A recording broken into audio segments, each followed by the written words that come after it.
good evening.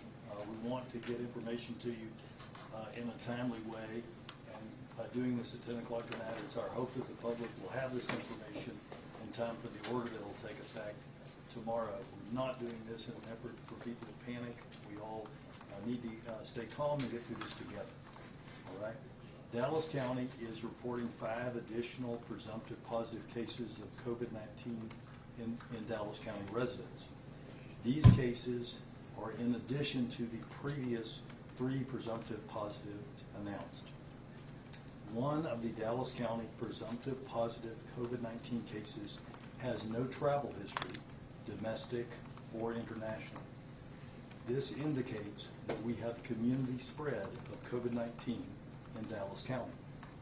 In consultation with the Commissioner of Public Health for the State Department of Health Services, Dr. John Hellerstedt, his team, our Dallas County Health and Human Services Director, Dr. Phil Huang, and the mayors and emergency managers of the cities of Dallas County, I have filed this evening a declaration of local disaster for public health emergency, and am issuing a community gathering order effective 11 a.m. tomorrow, March 13th, 2020, prohibiting community gatherings of more than 500 people.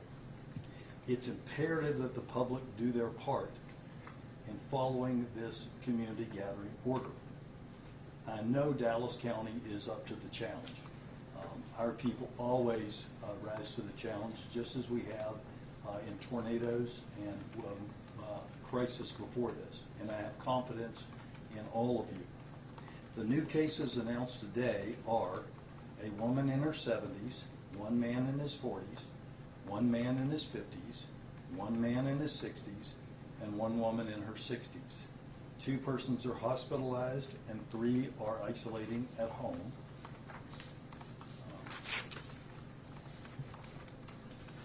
And I will now read you pertinent parts of the order because I want to make sure that we understand what it does and what it does not do, right? So effective as of 11 a.m. tomorrow and continuing until 11 a.m. on March the 20th, 2020, unless it is extended, public or private community gatherings are prohibited anywhere in Dallas County. In addition, the Office of Dallas County Judge and the Dallas County Department of Health and Human Services strongly discourages in the strongest terms possible, but does not prohibit under penalty of law group gatherings of 250 persons or more. And additionally, we strongly discourage group gatherings of 10 or more where the persons are in high risk group, which include people over 60 and people with underlying health conditions. For purposes of this order, a community gathering is any indoor or outdoor event or convening subject to the exceptions and clarifications below. That brings together, or is likely to bring together, 500 or more persons at the same time in a single room or other single defined or enclosed space, such as an auditorium, theater, stadium, indoor or outdoor, arena or event center, meeting hall, conference center, large cafeteria, or any other indoor or confined outdoor space. An outdoor community gathering under this order is limited to confined outdoor spaces, which means an outdoor space that is enclosed by a fence, physical barrier, or other structure, and where people are present and they are within arm's length of one another for extended periods. This order also does not prohibit gatherings of people in multiple separate enclosed spaces in a single building, such as a multiplex movie theater, a school, or an office tower, so long as 500 people are not present in any single space at the same time. This order also does not prohibit the use of enclosed spaces where 500 or more people may be present at different times during the day, so long as 500 or more people are not present in the space at the same time. For any gathering covered under subsection C, the Office of the Dallas County Judge and the Health Authority strongly encourage compliance with the attached, which you'll all get a copy of, attached social distancing recommendations, including providing hand sanitizer and tissues and increasing cleaning of commonly touched surfaces. For purposes of clarity, a community gathering does not include the following so long as visitors are generally not within arm's length of one another for extended period. Spaces where 500 or more people may be in transit or waiting for transit, such as airports, bus stations, or terminals. Office space or residential buildings, grocery stores, shopping malls, or other retail establishments where large numbers of people are present, but it is unusual for them to be within arm's length of one another for extended periods, and hospitals and medical facilities. In all settings, the Office of the Dallas County Judge and the Health Authority recommends following the attached social distancing recommendations and personal hygiene measures such as hand sanitizers and tissues whenever possible. We will promptly provide copies of this order by posting it on the Dallas County Health and Human Services website, as well as posting it on Twitter and making it available to the media. In addition, the owners, managers, or operators of any facility that is likely to be impacted by this order are strongly encouraged to post a copy of this order on site and to provide a copy to any member of the public asking for a copy. If any subsection, sentence, clause, or phrase of this order or any application of it to any person, structure, gathering, or circumstance is held to be invalid or unconstitutional by a decision of a court of competent jurisdiction, then such decision will not affect the validity of the remaining portions or applications of this order. Ladies and gentlemen, I'll turn it over to Dr. Huang. Thank you, Judge. You know, up till now, we've been in a containment mode. As you just heard, we now have 5 new cases, including one that's now indicating community transmission. So we're moving also, in addition to continuing the containment to the extent that we can, some of the social distancing, this mitigation efforts to really slow the spread of this highly contagious disease. And that's what these social distancing efforts are doing. And it's the goals really of the social distancing are to protect those populations that are at increased risk. And as you heard, this strong recommendation that those that are at increased risk not gather in 10 or more, groups of 10 or more. And these include the older populations and those with underlying chronic health conditions. And the reason for that really, I mean, some of the data are suggesting persons 60 to 69 have about 4% death rate, 70 to 79, 8% death rate, over 80, even about a 15% death rate. Persons with pre-existing heart disease, 11% death rate, diabetes, 7% death rate. So that's one of the main goals of the social distancing. The other goal is really to protect our healthcare system and to protect the healthcare workers and infrastructure, but then also to slow this down so that our healthcare system isn't overwhelmed as we've seen in some of the other countries and systems. So, you know, still the personal hygiene measures for everyone also are very important. We can't overemphasize the importance of washing your hands, don't touch your eyes, nose, and mouth, coughing or sneezing into your sleeve or into a tissue and throwing it away, staying home if you're sick, and washing and cleaning surfaces that are frequently touched. So these are some of the new additional social distancing measures that are being layered on to try to control the situation now with COVID-19. We'll now hear from Councilman Omar Narvaez with the City of Dallas. Thank you, Judge. My name is Omar Narvaez. I'm one of the council members with the City of Dallas. I'm also here with Mayor Pro Tem Adam Medrano. And we're just here to say that as a city, we are in full confidence of our county health department, our healthcare professionals, and that we urge all Dallas residents to make sure that they follow all the guidelines that are being put out by our county and our county leadership when it comes to our healthcare.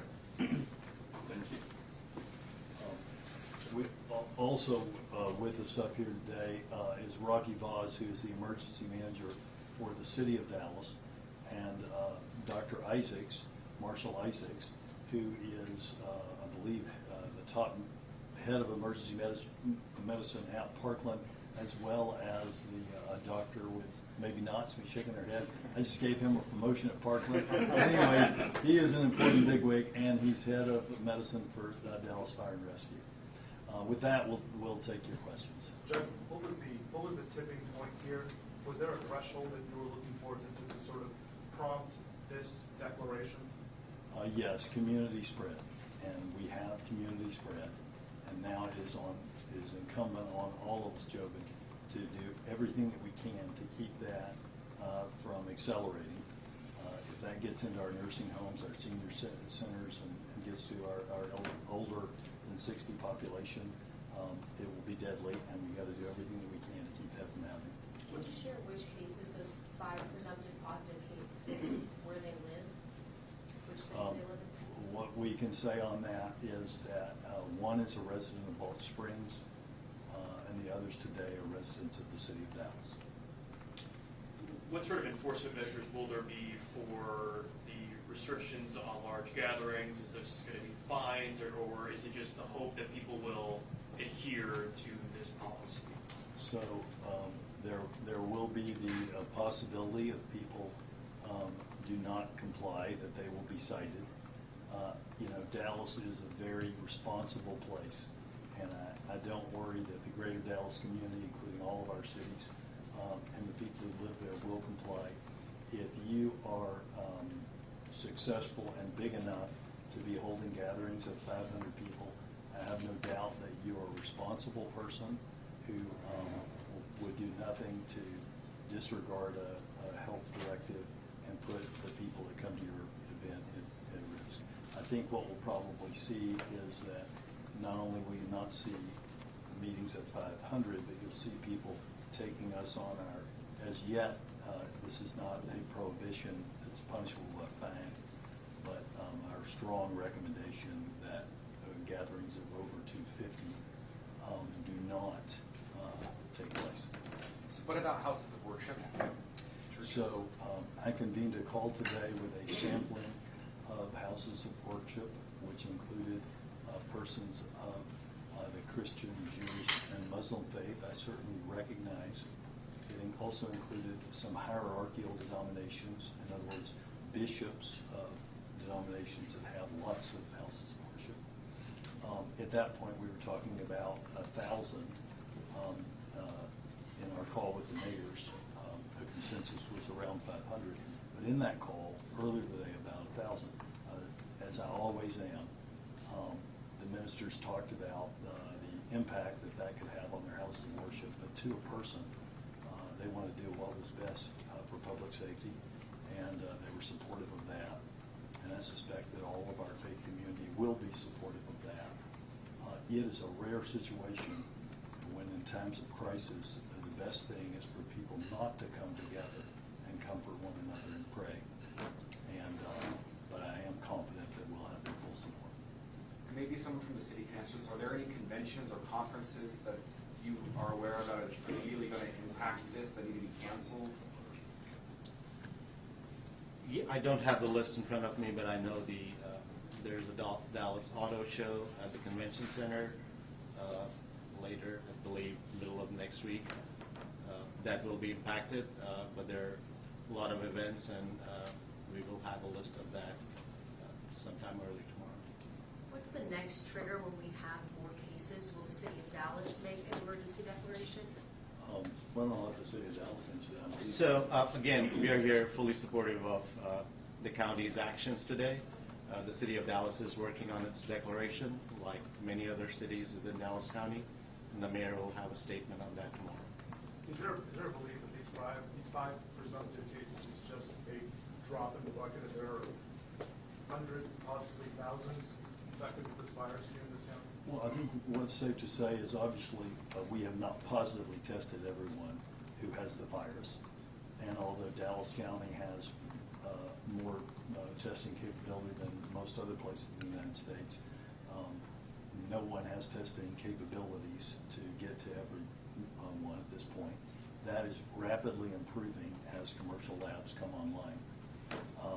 It is a very serious situation, and one that will be getting a lot worse before it gets better. But how well we fare as a community will directly depend on all of us, and not just following gathering orders, but to use our brains, as we're all very good at doing in this community, and ask yourself the question as you do things, is this worth the risk, not just to me, but to the community? You may be young and healthy. You may say, I really want to go to spring break at South Padre Island and dance on the beach with my friends. But there are plenty of people in this community who are over the age of 60. And if you bring that back to your college campus and that spreads throughout our community, then many, many people will pay a very high price for your spring break. So I want everyone to really soberly consider what we're saying, what we're asking for, and take personal responsibility of your life decisions and help us together stop this outbreak. Is the American Airlines pilot one of those 5 presumed positive? He is not one of the 5% positives. Would you open up any sort of federal or state money for the county that's needed? No, the order that we did tonight is because without a declaration, we lack the legal authority to make that prohibition legally binding. And in talking to people today, what I heard from people is it would be hard within their organizations for people to follow that if it were not an order, that some people would not follow that. We've had a lot of misinformation about this being a hoax, about this not being a serious thing, and there are a lot of people in the public who still do not recognize the gravity of the situation. I don't want people to panic, but I do want people to understand it's a serious situation, and we need everyone to play an important role in keeping us all safe. What message does this send to parents of school-age kids? Obviously, they're not in a higher risk group, but that's obviously a large gathering of people, even though they have spring break coming around the corner. What message do you have for parents? So the schools are on top of this. They've been working with us from day one, both the public schools and the private schools. And they're in constant communication with health officials, with us and state health officials, and they're doing everything they can to keep your kids safe. You should follow what the school tells you about your children. You should not take your children out of school or take actions on yourself. If you have questions specific to your child in your school, you should contact your school. And again, this order limits or prohibits gatherings of over 500 people. That does not mean it shuts down schools, offices, or buildings that have 500 people in them. Judge, there's a lot of misinformation about the testing. How many tests are available? How many tests have been done? What is Dallas County telling people about people who want to get tested? Where do they go? Okay, so we will have information in the coming days, perhaps tomorrow, about changes in how people get tested. But suffice to say, there is simply not in Dallas County and anywhere in America, there are not enough tests, and there's not the capacity to run those tests, so that every person who wants a test can have one at this time. It is our goal as a public health community to make that happen as quickly as we can. But right now, the way tests work is when you go to your doctor, the doctor looks at the CDC guidelines, listens to your information, does an examination, compares all that, and makes a recommendation that he would like to have something tested. And then based on that, there's a test room. And we'll take one more question. Do you know how many private labs are doing testing right now in Dallas County? Dr. Wong, can you answer that? I know there are at least 2 commercial labs, and then some of the other hospital facilities are doing some testing. So it's greatly expanded the capacity for our community, and that's where the real numbers of the increase in lab capacity is going to come from these commercial and private sector laboratories. Is there any idea of a number of how many tests we can do a day here? We're still getting, I was just on a call earlier, and they said the commercial labs have said and demonstrated they can do very large capacities. And But that not was a specific our last question. We thank all of you for coming tonight. We still got some work to do. We need your help, media. We need the public to get the information about good hygiene. You know, that's the main thing that they can do. Stay home if you're sick. Sing happy birthday twice while you wash your hands. Sneeze into a tissue, throw the tissue away, wash your hands again. Think about other people, and together we're going to beat this thing. Thank y'all.